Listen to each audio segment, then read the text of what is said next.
National Lampoon's Christmas Vacation is a 1989 American Christmas comedy film and the third installment in the National Lampoon magazine's vacation film series. Okay, so it was directed by Jeremiah S. Chechnik, written and co-produced by John Hughes, and starring Chevy Chase, Beverly D'Angelo, and Randy Quaid. Okay, so based on Hughes' short story, Christmas 59, published in National Lampoon, the film tells us the story of Clark Griswold's efforts to have a good old-fashioned family Christmas as they take a hilarious turn for the worse. Alright, my fellow peeps, let's get on with them. Okay, so the plot goes this. Chicago area resident Clark Griswold intends to have a great Christmas with his entire family.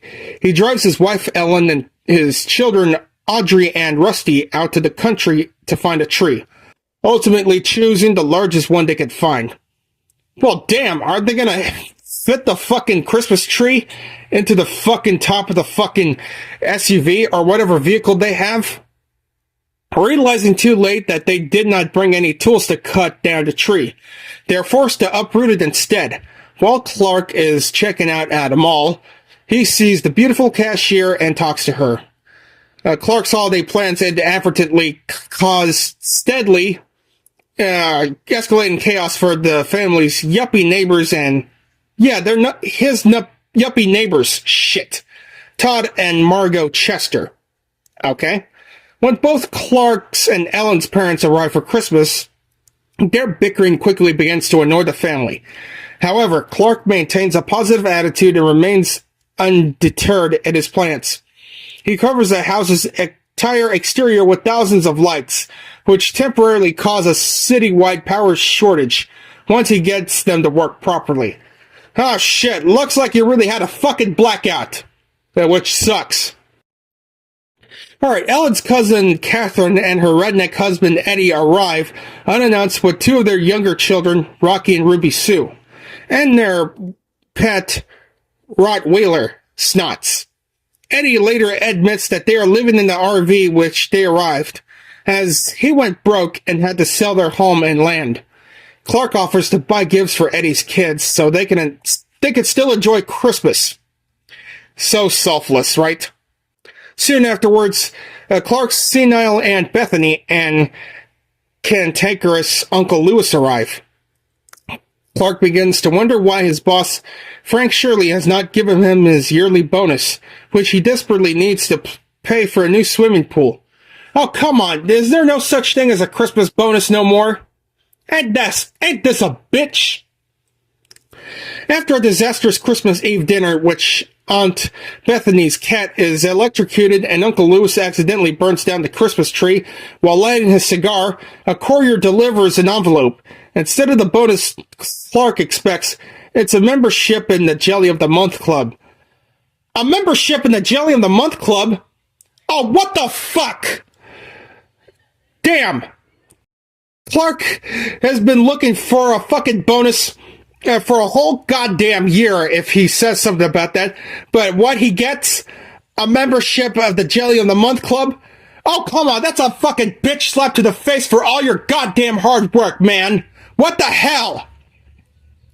He snaps and angrily wishes for Frank to be delivered to the house so he can insult him to his face. This is a full-blown 4-alarm holiday emergency here. We're gonna press on, and we're gonna have a happiest Christmas since Bing Crosby tap dance with Danny fucking Kaye. And when Santa squeezes his fat ass down that chimney tonight, he's gonna find the jolliest bunch of assholes this side of the nut house. Yeah, you fucking tell that shit, Clark. Hey, if any of you are looking for any last-minute gift ideas for me, I have one. I'd like Frank Shirley, my boss, right here tonight.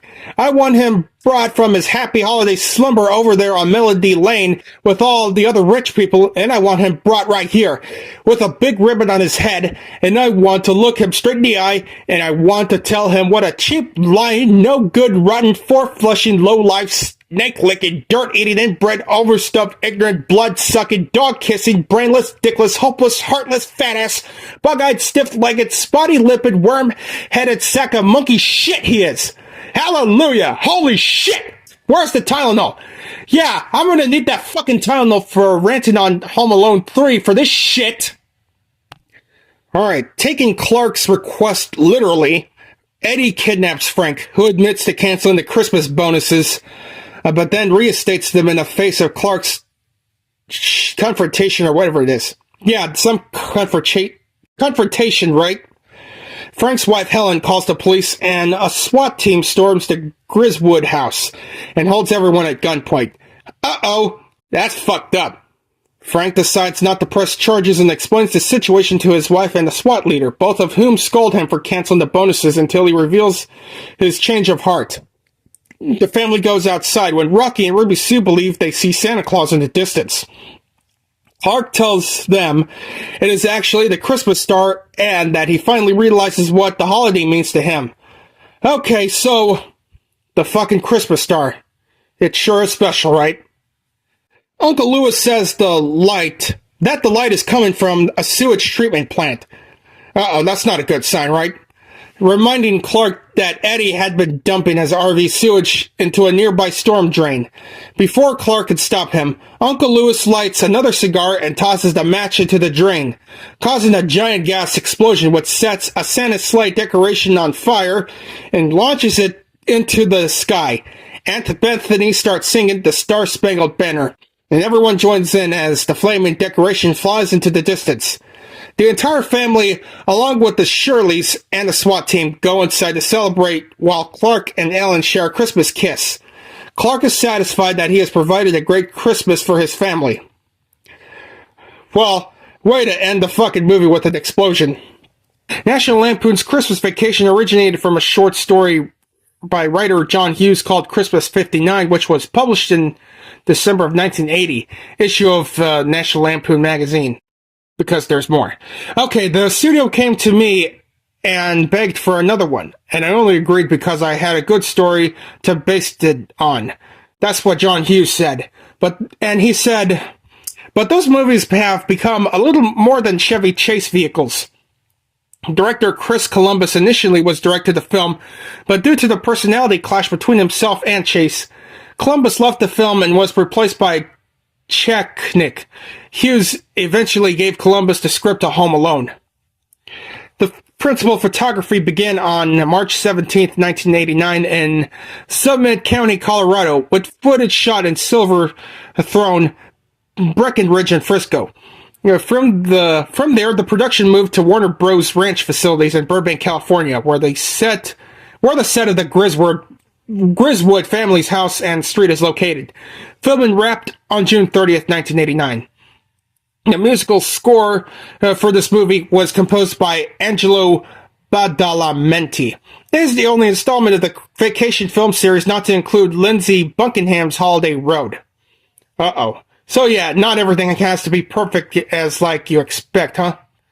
In its place is a song entitled Christmas Vacation with music by Barry Mann, lyrics by Cynthia Weil, and performed by Mavis Staples of the Staples Singers fame. Okay. The reception is that the film's release received mixed reviews. Over time, many have deemed it a Christmas classic. Review aggregator Rotten Tomatoes reported that 70% of 54 film critics have given the film a positive review with a rating average of 6.2 out of 10. The site's consensus reads, while Christmas Vacation may not be the most disciplined comedy, it got enough laughs and good cheer to make for a solid seasonal treat. Another review aggregation website, Metacritic, assigned the film a rating of 49 out of 100 based on 18 reviews, indicating mixed or average reviews. Audiences polled by CinemaScore gave the film an average grade of B+ to an A+ to F- scale. Entertainment magazine Variety responded positively to the film, stating, solid family fare with plenty of yucks, National Lampoon's Christmas Vacation as Chevy Chase and Brood doing what they do best. Despite the title, which links it to the previous picks in the Rambling Vacation series, this third entry is firmly rooted at the Griswold family homestead, where Clark Griswold is engaged in the typical overreaching attempt to give his family a perfect old-fashioned Christmas. Well, so that's great to hear. Roger Ebert gave this film 2 out of 4 stars, saying that this movie is curious and how close it becomes to delivering on its material. Saying, sequence after sequence seems to contain all necessary material to be well on the way toward a payoff, and then it somehow doesn't work. Okay, I see. So it debuted at number 2 at the box office while grossing over $11 million during the opening weekend, behind Back to the Future Part 2. The movie eventually topped the box office charts in its 3rd week of release and remained number 1 in the following weekend. It went on to gross a total of over $71 million in the United States while showing in movie theaters. It was the highest grossing film in the series until the release of Vacation in 2015. So I gotta say, this is one of the best Christmas films I have ever saw. And this is also the very first film that I have seen out of National Lampoon. Out of the National Lampoon franchise. So in conclusion, my fellow peeps, I recommend National Lampoon's Christmas Vacation. This movie artwork of Chevy Chase getting electrocuted on the top of the house really cracks me up and makes me want to buy the DVD or the Blu-ray format of this one. Yeah, one of the best films that Jeremiah S. Chechnik and Warner Bros. Ever directed and distributed in theaters. But if you don't like this film, that's fine with me.